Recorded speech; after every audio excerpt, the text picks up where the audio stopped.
Would you like to see a world chess champion blunder a piece? How about seeing the fastest ever loss by a reigning world chess champion? Well, I'm Grandmaster Max Lingworth, and I have just this game to share with you.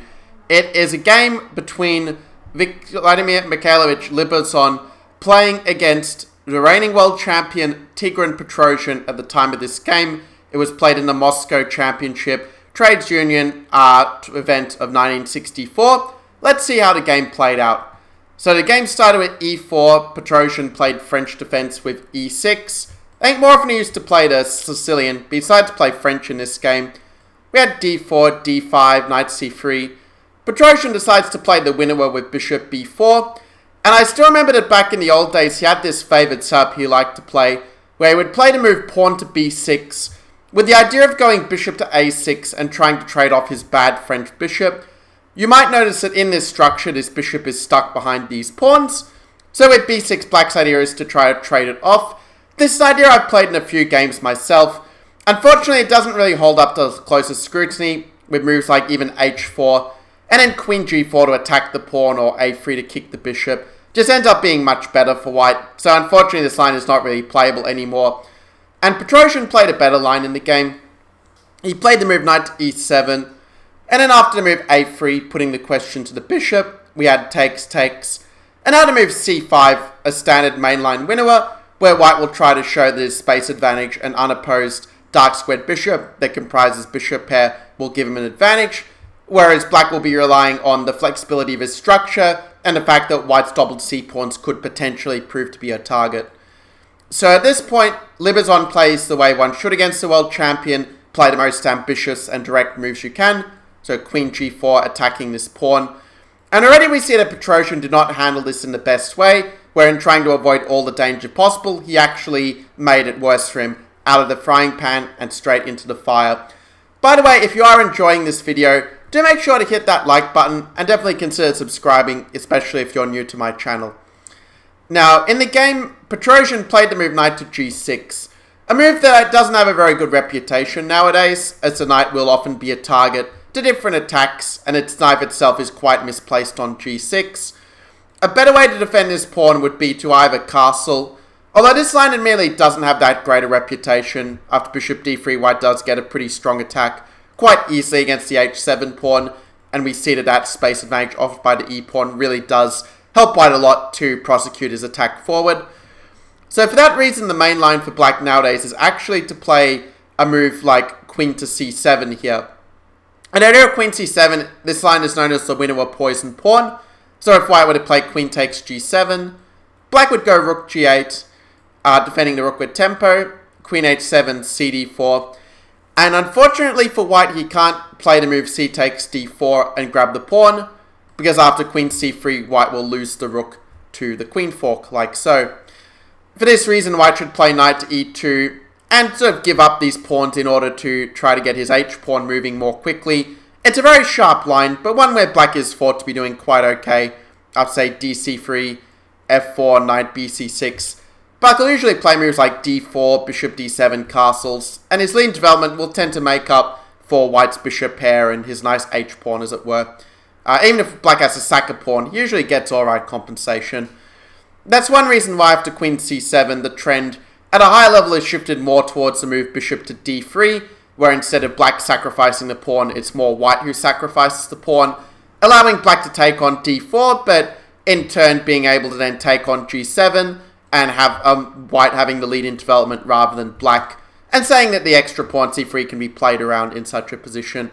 So a different approach, but one that does appear to give white a small edge, as was shown quite recently in a Sephiroth course on Chessable, where he recommended this approach for white, following in the footsteps of his Indian compatriot Negi, who had previously recommended this in Grandmaster Repertoire 1e4. So this bishop d3 is a good line and definitely one of the main challenges that black faces. It's true you can go for a close position with c4 as well, which is an approach that Abhimanyu Mishra, a recent convert to Winnower, has played, but I think that after bishop e2 that white will still be better, thanks to his space advantage and long-term edge of the bishop pair. Anyway, that's something that theoreticians can explore if they want to more deeply, or perhaps I should say fellow theoreticians. But instead, Petrosian played the move knight to g6. And like I said, that does ask for the move h4, which was played in the game. You could make an argument that even a move like bishop d3 might be a little bit more flexible. Kind of saying that if c4 you can take and then your bishop is going to be better than theirs in the arising structure. It's another approach, but I find it difficult to fault h4 personally, because the only way to really avoid h5 and white crashing through on g7 is to play the move h5, which is itself a very committal move in this position. After Liberzon's queen g3, we see that the knight is very vulnerable to an attack with bishop to d3, and black has his work cut out to avoid the pressure just increasing. Imagine if we get our knight to g5, for example, already they might be sacked on f7 to try to win that knight later. So black played a move queen to a5.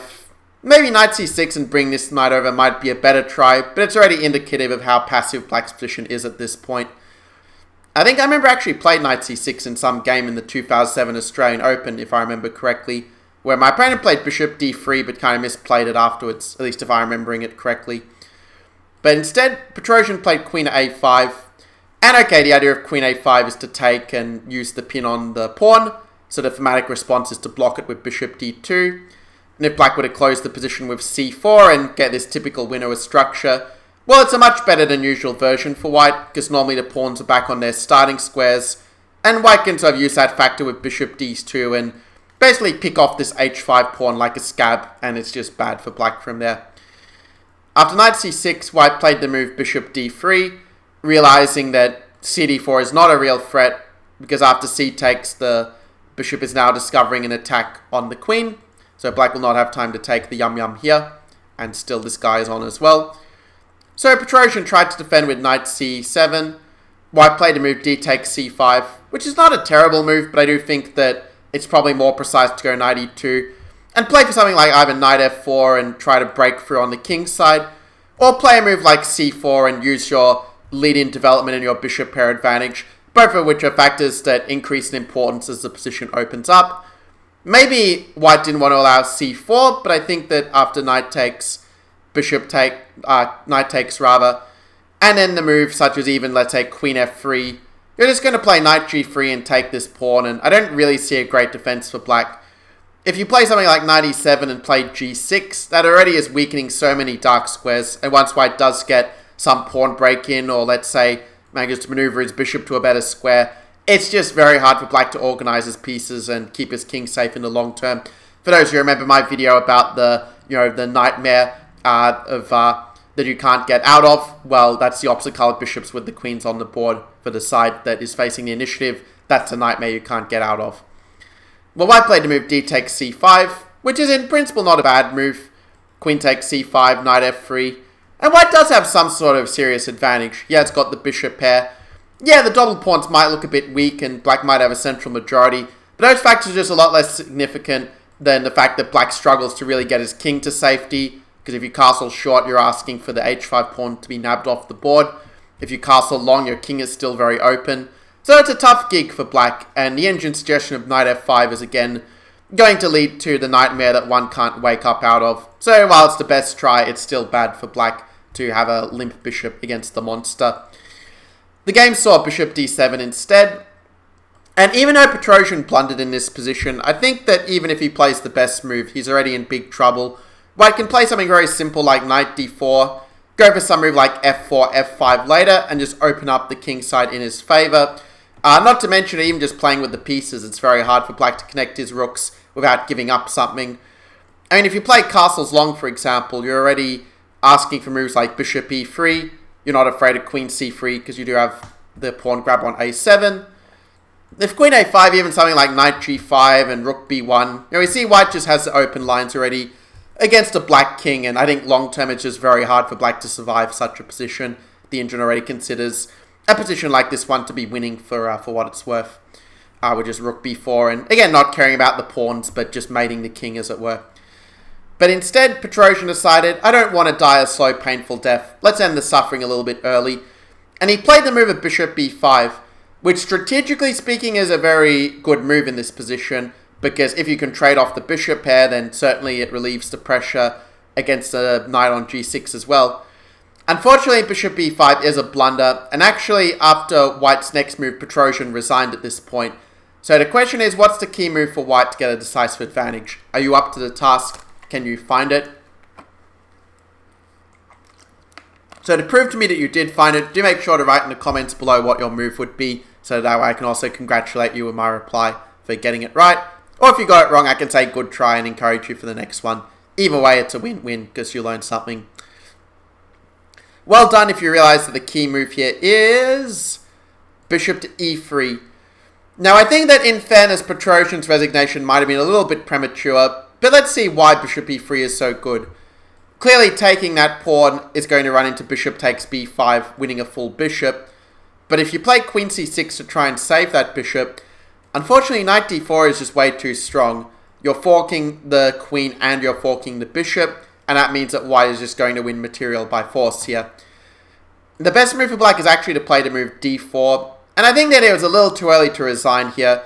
I mean, white is a pawn up for nothing after, say, queen d5, and white does have the better position for sure, but it's not as though I think it's resignable just yet. I mean, after, let's say, bishop b5, you can still try to play for some small swindling chances, maybe trying to create some sort of blockade and play on these squares.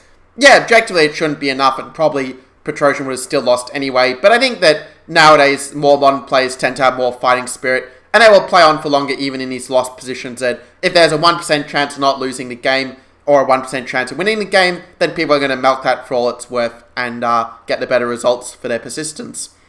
So that is how Petrosian blundered a piece, and this is how a reigning world champion had the fastest loss of any reigning world champion in just 15 moves here. So yeah, glad that you guys enjoyed the video. I'd appreciate it greatly if you can show me your support with a like. And also, well, good luck playing against the winnower French, and if you are someone who prefers to play the winnower, well, now you know what you should be avoiding and what to play instead against queen g4 with the move queen c7, which admittedly doesn't equalize fully, but it gives you better chances than the other moves at least. So yeah, with that being said, well, I'm glad that you enjoyed the video, and I'll see you in the next one. Get out of here.